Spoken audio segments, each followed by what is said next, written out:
Hola a todos y todas. Bienvenidos a Cuéntamelo Todo, la nueva temporada de Adipados, el podcast donde la salud mental se convierte en una emocionante aventura. ¿Listos para un nuevo capítulo? Comencemos. En este capítulo 26, ¿qué tan precisos y confiables son los test gráficos?, tenemos el honor de contar con María José Correa, magíster en psicoterapia individual, de pareja y familia con enfoque constructivista, psicóloga clínica y educacional, docente y supervisora en el área de psicodiagnóstico infanto-juvenil. Hoy hablaremos sobre la precisión y confiabilidad de los test gráficos en evaluaciones psicológicas, un tema que promete ser muy revelador. Hola a todos, ¿cómo están? Bienvenidos a un capítulo más de Adipados en la temporada Cuéntamelo Todo. Hoy vamos a hablar de un tema súper interesante, pero antes de eso les quiero preguntar, ¿cuántas veces han hecho un test psicológico en TikTok o en Instagram? Yo al menos he hecho como a lo menos 15 y la verdad es que me lo he creído todo. Pero para poder un poco desmitificar estos test de TikTok o de redes sociales, trajimos aquí a una invitada muy espectacular. Ella es María José Correa, es psicóloga y nos va a explicar un poquito más sobre todos estos temas.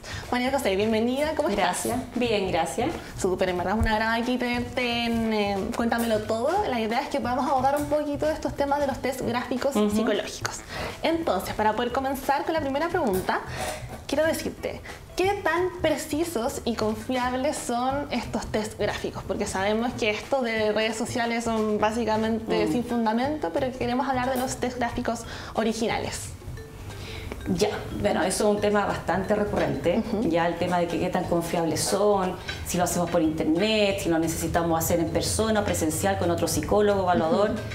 Y ahí está el tema, porque las pruebas gráficas, a ver, recordemos que las pruebas gráficas, primero hay que aclarar que son test de dibujos, ya de ahí viene la palabra gráfico, y eso implica que trae de un trasfondo mucho más proyectivo. Ya todo lo proyectivo viene más de un enfoque mucho más psicoanalítico. Y al ser proyectivo siempre hay un tema que está en juego, la confiabilidad y la validez de estos tests. Siempre hay toda una postura que te dice, sí, son súper válidos para los que creemos en los test proyectivos, pero hay otro esquema de la psicología que viene más desde la psicometría y te dice, te pone en juego un poco la confiabilidad, porque ellos se van más al lado de medición, de lo psicométrico que viene de medición. Entonces, lo que es gráfico ya trae un trasfondo de poco confiable o dudoso. Claro, y por eso es que está tanto en redes sociales, porque imagino que al ser gráfico la gente piensa que en verdad los resultados pueden ser válidos. Exacto. No, y por lo mismo, todo lo gráfico requiere un encuadre, requiere un proceso donde el psicólogo idealmente esté liderando el proceso. Si no está en un contexto clínico, si no está en un contexto donde yo estoy evaluando aspectos y rasgos en un contexto clínico, con una finalidad, con un motivo de consulta, pierde más aún la confiabilidad, que ya está un poco en juego cuando se pierde esta estructura que rodea el test. No sé si me explico un poco. Sí, entonces, la confiabilidad está muy de la mano, diría yo, de un contexto clínico bien hecho. El contexto clínico te lo da el psicólogo, te lo da un setting, te lo da un encuadre y te lo da un conjunto de pruebas que acompañen esta prueba gráfica en sí. Porque la prueba gráfica solamente te da alineamiento y rasgos de la personalidad, que uno tiene que saber aterrizar y alinear con un motivo de consulta y con una respuesta y una hipótesis concreta. Y eso solamente lo puede hacer un profesional. Exacto, eso es lo ideal. Eso es el contexto. Siempre se desvirtúa todo online, ¿no es cierto? Y todo, totalmente. Pero eso sería lo ideal, el contexto ideal para darle la confiabilidad mucho más precisa. Súper. María José, en esta línea, ¿tú crees que el estado emocional momentáneo de una persona pueda tener alguna consecuencia en la interpretación de los resultados de estos tests? Totalmente. O sea, como te explicaba antes, el test gráfico arroja mucho, por un lado, rasgos de la personalidad, que pueden ser más estructurales, pensando en tu personalidad, pero también arroja rasgos que son más sintomáticos del momento, más reactivos. Entonces, si yo hago un test, por ejemplo, hoy día, y lo vuelvo a aplicar un año después, y ese año después justo viví un proceso de separación, de duelo, de pérdida, de una depresión, claramente van a haber indicadores que se van a ver afectados y van a cambiar y te van a reflejar ese momento actual de tu estado anímico de ese momento. Y van a haber otros indicadores que van a ser más estructurales, que te dicen cómo tú sueles enfrentar la vida en general, y otros que van a ser mucho más reactivos del momento. Entonces sí, claramente afecta el estado emocional del momento en que tú te apliques el test. Genial. María José, tú que eres una profesional en esta área, ¿qué tipo de formación y habilidades debería tener un psicólogo para poder aplicar e interpretar correctamente estos test? A ver, idealmente siempre en pregrado se enseña, en la mayoría de las universidades se enseña una base, ¿ya? Pero se profundiza poco. Por lo tanto, yo les sugiero y les recomiendo que las personas que se quieran formar por esta línea tomen alguna especialización para ser mucho más exacto el diagnóstico, porque claro, hay muchos manuales dando vuelta y los autores establecen manuales, y si uno ve el manual, tengo todos los manuales, todos los indicadores para mirar, pero la interpretación de eso que te da los manual, la interpretación de los signos que te da el manual, de los síntomas que te da el manual o ciertos indicadores que te da, hay que saber interpretarlo bien, y esa interpretación no te la da el manual, te la da la experiencia y un perfeccionamiento ideal en el área. Porque si es por eso, todos podríamos pescar el manual y verlo en la casa. Yo voy a ver cómo dibujo, ¿no es cierto? Voy a ver, hago mi dibujo y me analizo según el manual. Pero resulta que esa interpretación en el manual también requiere un contexto clínico y una expertise para no redundar en alguna área o de repente o darle importancia de repente a ciertos rasgos que se requieren porque son más reiterativos ciertos indicadores, y que entonces yo voy a decir sí son importantes, sí lo tengo que considerar, lo conecto con el motivo de consulta, lo conecto con los antecedentes y el contexto del paciente, y ahí recién puedo dar una interpretación o una hipótesis mucho más confiable. Claro. O sea, aquí en verdad tenemos harta respuesta a las preguntas que siempre han surgido. Quería preguntarte en esta línea, ¿cuáles son las críticas más comunes que reciben este tipo de aplicaciones? Sí, a ver, yo te diría que las críticas más comunes van en la línea de las pruebas gráficas en sí, que vienen de la mano de lo proyectivo. Siempre lo proyectivo, todo lo que son, por ejemplo, los test de Rorschach, el TRO, las pruebas gráficas, el CAT, son pruebas de adultos y de niños que tienen que ver con la proyección del sujeto. O sea, proyecto todo lo inconsciente, todos mis traumas, todas mis necesidades, mis afectos, y los plasmo en una lámina, los plasmo en una respuesta o en un dibujo.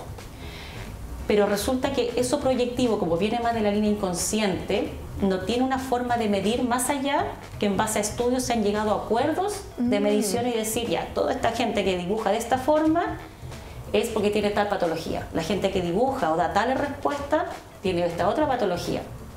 Entonces, claramente, todo esto hace que lo proyectivo en sí tenga ciertas limitaciones, principalmente que van de la mano del profesional que lo aplica.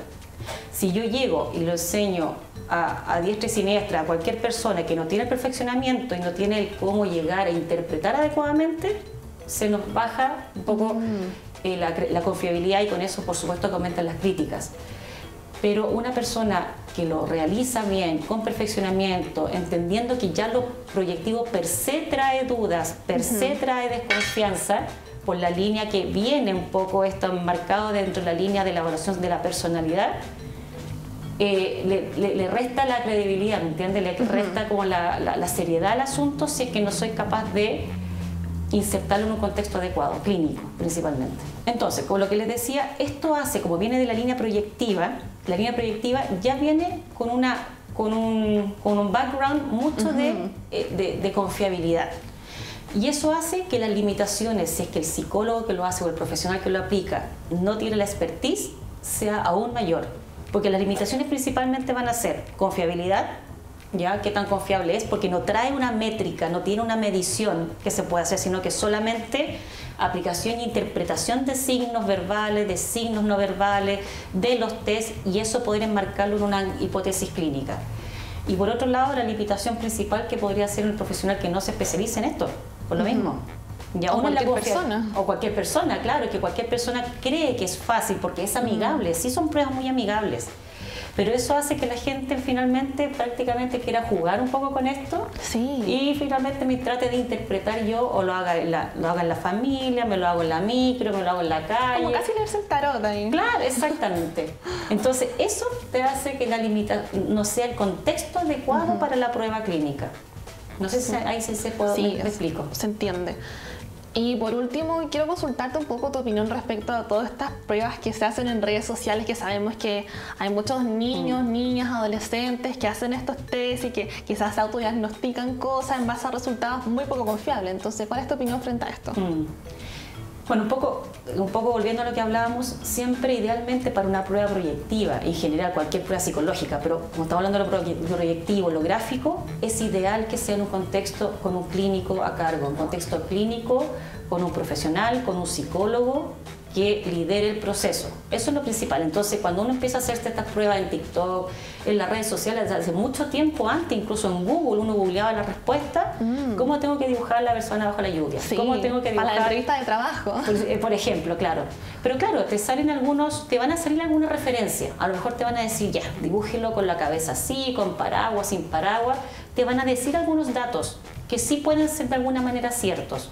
Sin embargo, falta la otra información que solo se da en un contexto clínico y va desde cómo toma la hoja el paciente, va desde cómo se gira la lámina, va desde los comentarios que te hace, de los antecedentes y el contexto y el motivo de consulta que trae para yo interpretar ese paraguas, esa cabeza, esos ojos que dibujó. Wow. Porque finalmente los ojos per se, la cabeza, el paraguas, la lluvia, como lo haya hecho, o el dibujo que haya hecho, en sí mismo no te va a dar una interpretación. La interpretación te lo va a dar un conjunto de pruebas y preguntas que te va a hacer el clínico en sesión y que va a ser inserto en un contexto para darte respuesta a la interpretación que tú estás buscando. Súper. Pero solo así, totalmente estamos desvirtuando, aparte de desvirtuando la prueba y desvirtuando el rol del psicólogo en todo este proceso psicodiagnóstico, que como su nombre lo dice es un proceso. Sí, no, yo no esperaba que hubiesen tantos detalles detrás, porque solamente es que aman cómo dibujas así la lluvia, que el paraguas, pero en verdad hay muchos otros detalles que en general la gente no sabe. Exacto, y voy a rescatar solo algo que tú dices, como dices tú, claro, depende del paraguas, depende la lluvia, cómo dibujó ciertas cosas. Pero resulta que después también uno tiene un interrogatorio a eso, o ciertas preguntas que se le hace al paciente. Resulta que entendiendo el motivo de consulta de la persona y su contexto, yo ese paraguas tengo 2 o 3 interpretaciones para hacer, por ejemplo.